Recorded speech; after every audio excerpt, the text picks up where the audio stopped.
There's a lot to unpack with peak week, and there's also a lot of fear.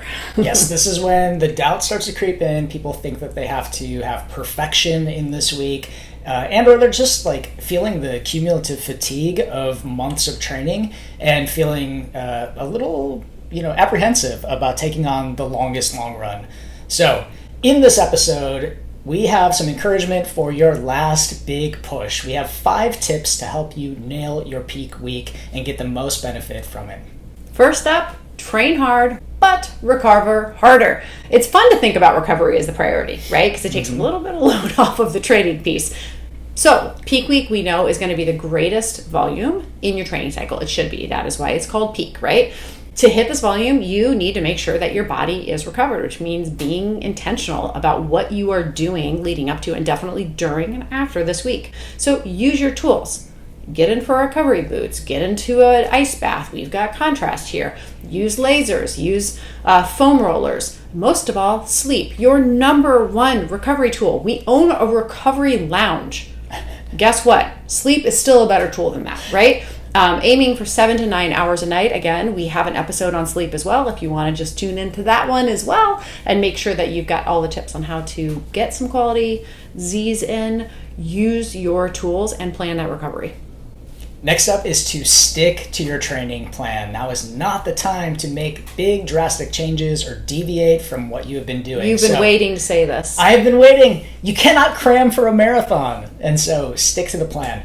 Peak week is not the time to add extra mileage to what you've already have planned or to try to catch up on any missed sessions. So if you missed it, it's in the past, it's done, you are moving on. Number 3, dialing in your race day nutrition and hydration. Nutrition, again, go back to my OG triathlon coach. Nutrition is the one thing that you can practice and control on race day. Truly, it's one of your most controllable variables, which means now is the time to dial it in, right? This is it's not your last opportunity, but it's your biggest, most representative in terms of training.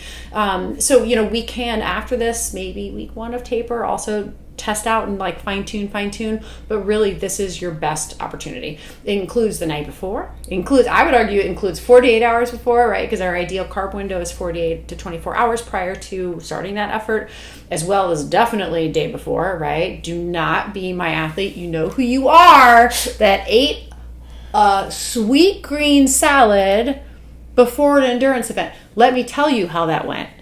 Disaster pants? It was horrible. And now it's if you know joke, right? And they know what not to do, but they created a bomb that was, just a terrible situation on race day. So these are all things that we practice and nail in, right? No sweet green the Friday before. So night before, morning of, during, and after, right? Practice that. One of the things that I always ask heading into a race is what is your plan for after? You're going to need to start to prepare quickly, which means you need protein and carbs within an hour of being done. What is your option for that? Practice with your gels and your drinks and your powders that you plan to use on race day, as well as your hydration systems. Are handhelds allowed? Okay, great. Are you going to use one? Refine your strategy for how you're going to be taking in all of those things, right? So we go as far at the Edge Station. We've got a table set up for that we do loops on, and we will actually set up cups, filled with usually water, because we're not all the way and going full on Gatorade like they do on race day, but just so people can practice even picking it up and pinching it, right? The best way is to pick it up and give it a little V that you can then kind of pour into your mouth versus trying to keep it as a circle and splashing it all over yourself. So, practice all of those little things so that you know what to do in a few weeks. So testing out your nutrition and hydration is going to give you a huge boost of confidence. And along the lines of practicing what you're going to do on race day, we want you to test out your gear. Number 4 is test out the gear that you are going to wear and use on race day. So this is your dress rehearsal moment, right? And we want you to wear the socks, wear the shoes, wear the race kit that you intend on bringing with you, because we want to make sure that it's not chafing or rubbing or uncomfortable in any sort of way. And you want to make sure that that is established and that you feel good in it before you get out there to do your race. Ooh, I got 2 comments on race gear and doing this as a dress rehearsal. One is, I am not one that necessarily like cares that much about what I wear. Like I like clothes, but I don't like live and die by them. But I will tell you, when I put on what I'm racing, I physically feel different. Like it makes me feel very, very ready for my peak efforts, because I'm like, I feel like a superhero because I'm wearing all my favorite things, right? So there's a lot of power to that. As you lay your stuff out the day before, realize, like, oh wow, this is my superhero outfit.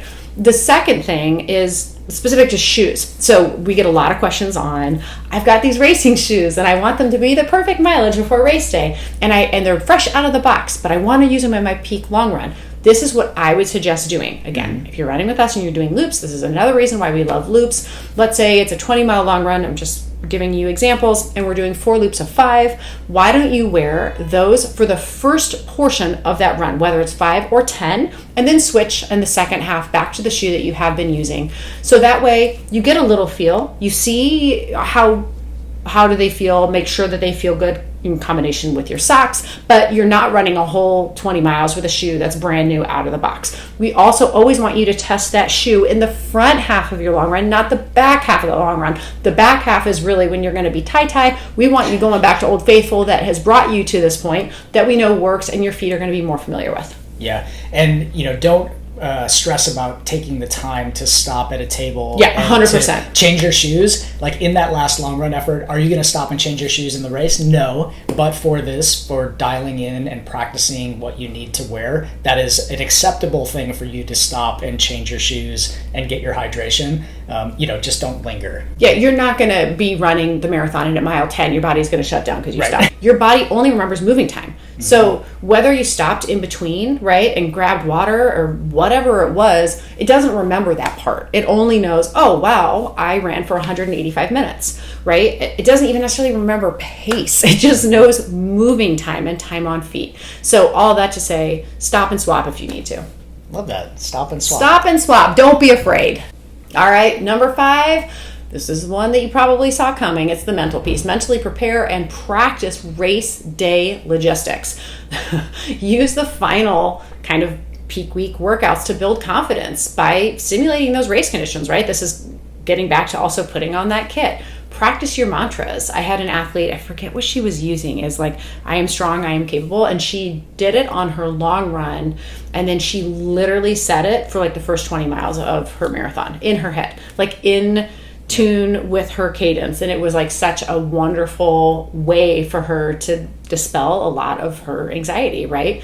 Being able to visualize your race, not just in the week, but in the training sessions, means when you're tired or freaked out or any of those things, or a lot of stimulation, you're a lot more likely to come back to it. So practicing that now means you're a lot more likely to use it later. This one for me is such a great secret hack, because in those tough long runs or tough speed sessions in your final peak week, being able to, in that workout, think about you being in your kit, think about you being on the race course. If it's a race that you've raced before, you can picture a specific moment where maybe last time you didn't feel so good, and think about pushing through that. It means that on race day, when you show up and you're actually doing the thing, it's familiar. So peak week is not your end-all be-all of your marathon fitness, and it's not necessarily going to make or break your race day, but you can gain a lot of confidence out of really paying attention to what you do this week. And remember, if peak week doesn't go perfectly, and in a lot of ways it probably isn't going to, and that's okay, you still have a few weeks to figure your stuff out. So happy peak week. If you have done a marathon before and have gone through a peak week, what did we miss? We would love to hear your information that you think other people should know, because as we mentioned in a past episode, there are a lot of new marathoners out there who will be doing their very first peak week. So what did we miss? Tell us a tip that we could tell to a new marathoner. And if you're currently in your peak week and thinking about your longest long run, check out this video for tips on how to nail it.